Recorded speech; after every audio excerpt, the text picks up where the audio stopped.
नमो नमः।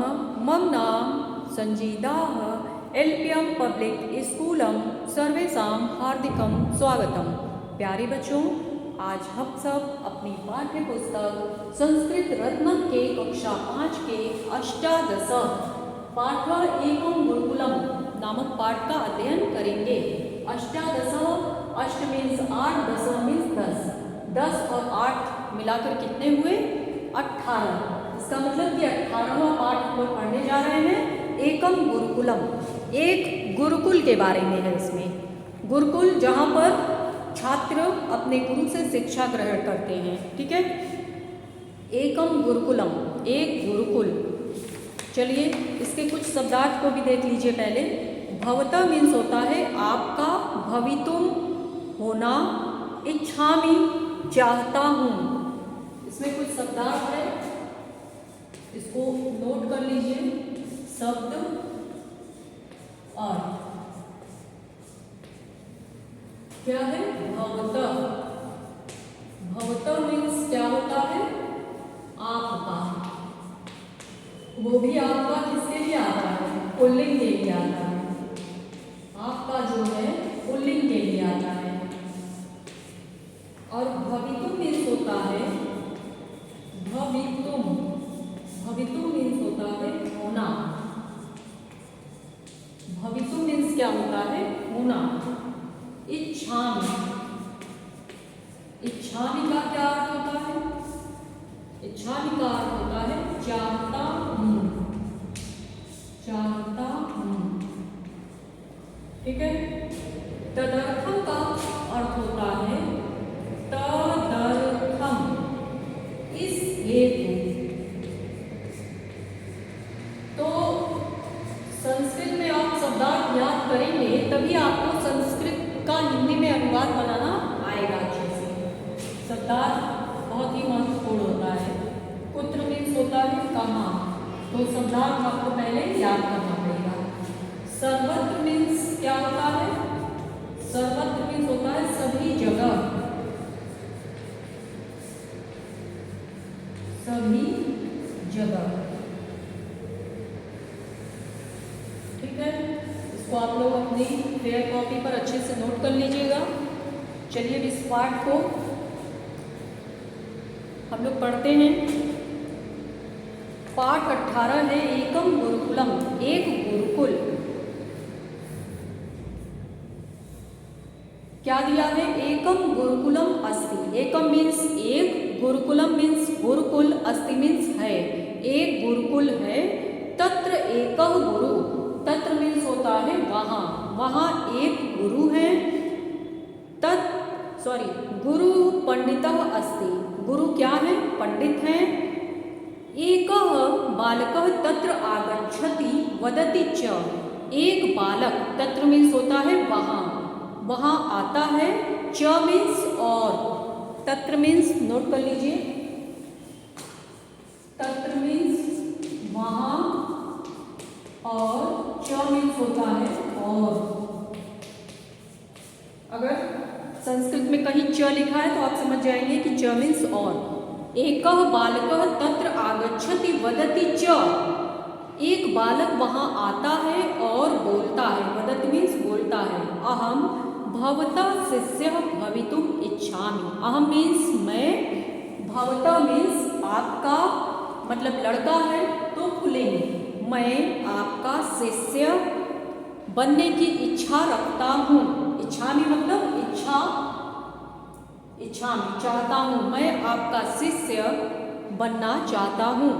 गुरु वदति, गुरु बोलते हैं तदर्थम एका परीक्षा अस्ति, इसके लिए तुम्हें तदर्थम, तदर्थम का अर्थ होता है इस हेतु, इस हेतु तुम्हें एक परीक्षा देनी होगी। तदर्थम एका परीक्षा अस्ति, इस हेतु एक परीक्षा है। अस्ति मीन्स है, और अगर बहुवचन का प्रयोग करेंगे तो संति हो जाएगा। संति मीन्स है, और अस्ति है तो एक वचन है।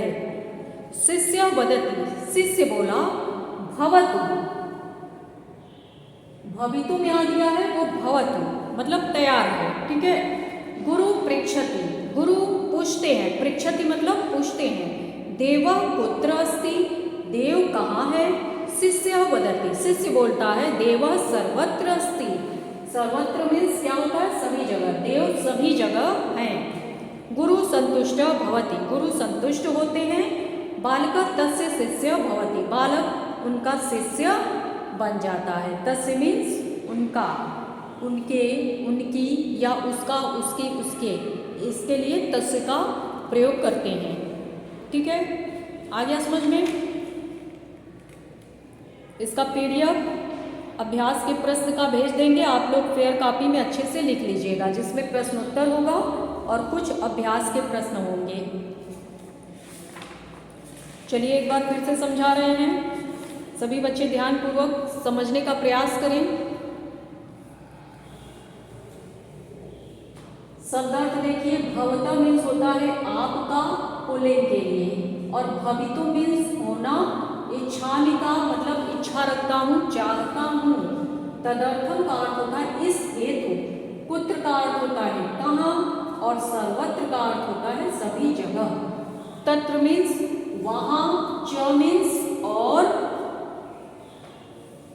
वदति मीन्स होता है बोलता है, बोलता है, और क्या है? अहम मीन्स मैं, अहम मीन्स मैं,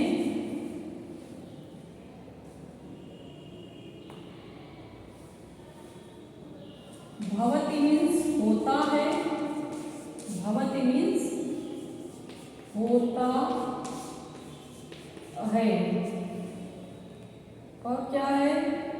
पृच्छति, पृच्छति मीन्स होता है पूछता है, पृच्छति मीन्स पूछता है। तो इस तरह से शब्दार्थ जब आप याद रखेंगे तभी आपको संस्कृत पढ़ना आएगा। और आपको राम शब्द का रूप सिखाया गया था, वो याद होगा, तो वो बहुत जरूरी है। संस्कृत सीखने के लिए आपको राम शब्द का अकारांत पुल्लिंग और आकारांत स्त्रीलिंग और उकारांत आपको याद करना होगा, जैसे गुरु का हो गया, इस तरह से। ठीक है, उकारांत पुल्लिंग, उकारांत स्त्रीलिंग, ऐसे आपको याद करना पड़ेगा। और कुछ धातु रूप याद करना पड़ेगा, जैसे जो लकार होते हैं, पट धातु के पांचों लकार आपको लिखने पड़ गए। तो पहले आप जानिए कि लकार जो है कितने होते हैं? 5 होते हैं। लट लकार, लोट लकार, लिट लकार, लंग लकार, विधिने। तो लट लकार वर्तमान काल के लिए होता है, जैसे पठति, पठता, पठन्ति। और लंग लकार भूतकाल के लिए होता है, जैसे उसमें अ लगा देते हैं, अपठत, अपठताम, अपठन। और लिट लकार भविष्यत काल के लिए होता है, जैसे पठिष्यति, पठिष्यतः, पठिष्यन्ति। और कौन सा बच रहा है? विधिलिंग, पठतु, पठताम, पठन्तु, ये आज्ञा के लिए होता है। और लास्ट वाला है पठेत, पठेताम, पठेयु, ये अगर कोई चीज चाहिए तो उसके अर्थ में इसका प्रयोग करते हैं। और आपको पता है कि संस्कृत में जो वचन होते हैं वो 3 होते हैं, एक वचन, द्विवचन, बहुवचन। और पुरुष होते हैं उत्तम पुरुष, मध्यम पुरुष, प्रथम पुरुष, मध्यम पुरुष, उत्तम पुरुष, ये संस्कृत में होते हैं। विभक्ति 8 होती है, प्रथमा, द्वितीया, तृतीया, चतुर्थी, पंचमी, षष्ठी, सप्तमी, संबोधन। और विभक्ति को ही कारक और परसर्ग भी बोलते हैं। तो चलिए इस पाठ को एक बार और अच्छे से पढ़ लीजिए आप लोग।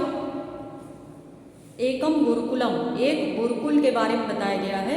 एकम गुरुकुलम अस्ति, एक गुरुकुल है। तत्र एकः गुरु, वहाँ एक गुरु है। गुरु पंडितः अस्ति, गुरु पंडित हैं। एकः बालकः तत्र आगच्छति वदति च, एक बालक वहाँ आता है और बोलता है। अहम भवतः शिष्यः भवितुम इच्छामि, मैं आपका शिष्य बनने की इच्छा रखता हूँ। गुरु वदति, गुरु बोलते हैं तदर्थम एका परीक्षा अस्ति, इस हेतु एक परीक्षा है। शिष्य वदति, शिष्य बोलता है भवतु, ठीक है।